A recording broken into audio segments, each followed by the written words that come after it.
দুইটা বোন মিছিল করছে, এপিসি থেকে আমাদের ইয়ামিনী লাশটা ফেলে দিচ্ছে, তখনও মারা যায়নি, সে ফুটপাত নিয়ে টানা হেঁচড়া করছে।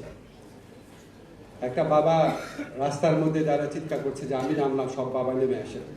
একটা মা পানি ডিস্ট্রিবিউট করছে, মাদ্রাসার ছেলেরা যুদ্ধ করছে, আমাদের যারা রিক্সা চালান তারা যুদ্ধ করছে, তারা রিক্সার গদির উপর দাঁড়িয়ে স্লোগান দিচ্ছে। আমার মনে হয় না বাংলাদেশের জীবনে কোনোদিন এত মহাকাব্যিক কোনো ঘটনা ঘটেছে। এত বড় যে জুলাই, সেটা কোনোদিনও সেটা বিস্তৃত হবে না, এটা আমার দৃঢ় বিশ্বাস। এবং বাংলাদেশের জুলাই কখনো ব্যাহত হবে না, এটাও আমার দৃঢ় বিশ্বাস। আমি জানি, ধরেন আপনাদের জায়গায় যখন আমি ছিলাম, সরকারের দায়িত্ব পালন করতে পারতাম না, সব কথা আমি বলতে পারতাম।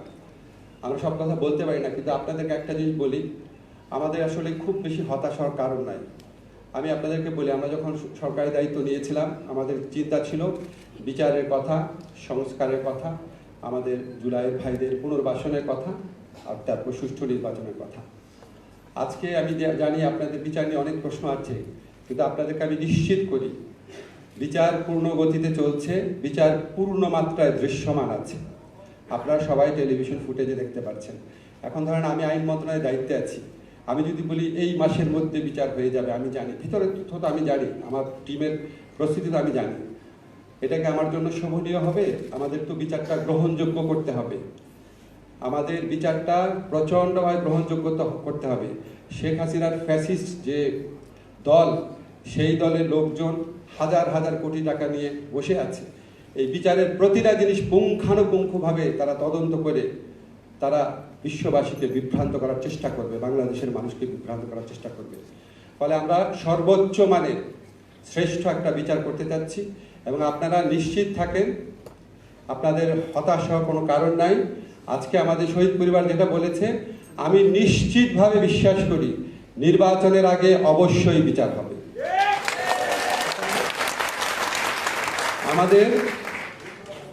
আমাদের যে সংস্কারের কথা আছে, দেখবেন আমরা নিজেরা হতাশা ব্যক্ত করি, কিন্তু আপনারা নিজেরা চিন্তা করে দেখেন তো, এখন পর্যন্ত যে এই ব্যাপারগুলোতে ঐক্যমত প্রতিষ্ঠিত হয়েছে, সেটা হচ্ছে সংসদীয় কমিটির নেতা থাকবেন বিরোধী দল থেকে,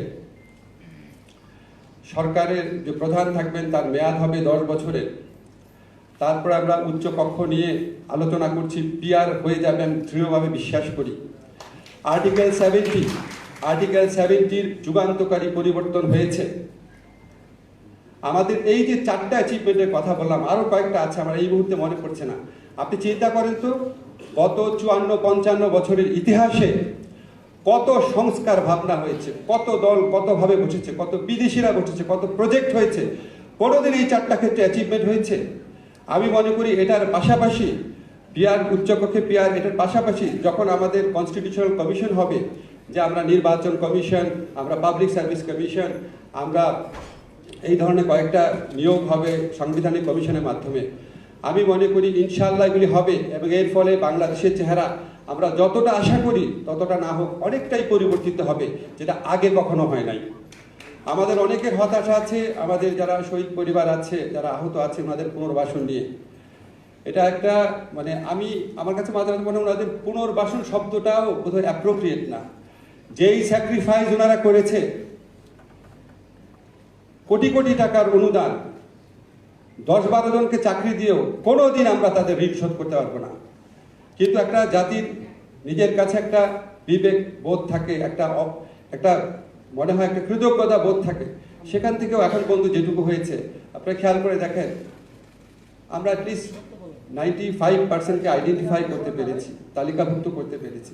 ওনাদেরকে খুব ডিটেইল বলতে চাই না, আপনারা জানেন সবাই, অনেক কিছু করা হয়েছে, আরো অনেক কিছু করা হবে। নির্বাচনের লক্ষ্যে আমরা বলতে চাই আপনাদেরকে, ইনশাআল্লাহ আগামীতে বাংলাদেশে যে নির্বাচন হবে, আমাদের প্রচেষ্টা আছে এটা বাংলাদেশের ইতিহাসের শ্রেষ্ঠতম নির্বাচন হবে। এবং আমাদের একটা জিনিস মনে রাখবেন, আমাদের অপরাধ বোধটা অনেক বেশি। আপনাদের কষ্ট আছে, আপনাদের মনে হচ্ছে এটা হচ্ছে না কেন, এটা হচ্ছে না কেন, আর আমাদের প্রচন্ড অপরাধ বোধ কাজ করে। যখন জুলাইয়ের কথা মনে পড়ে, জুলাইয়ের স্মৃতিগুলো চোখে ভাসে, মনে হয় আমাদের অনেক কিছু করা দরকার, অনেক কিছু করার ছিল। এই যে তাগিদ, এই তাগিদ কখনোই ম্রিয়মান হবে না, এই প্রতিজ্ঞা আপনাদের কাছে করে গেলাম। আমাদের সর্বোচ্চ একটা মানুষের পক্ষে তার যোগ্যতার 100% যেটা প্রয়োগ করার কথা আমরা 100% প্রয়োগ করে চেষ্টা করছি। যদি সম্ভব হয় 120%ও চেষ্টা করব। আপনাদেরকে কথা দিলাম, যেগুলি কথাগুলি বলে গেলাম সেগুলি অবশ্যই বাস্তবায়িত হবে। ধন্যবাদ সবাই।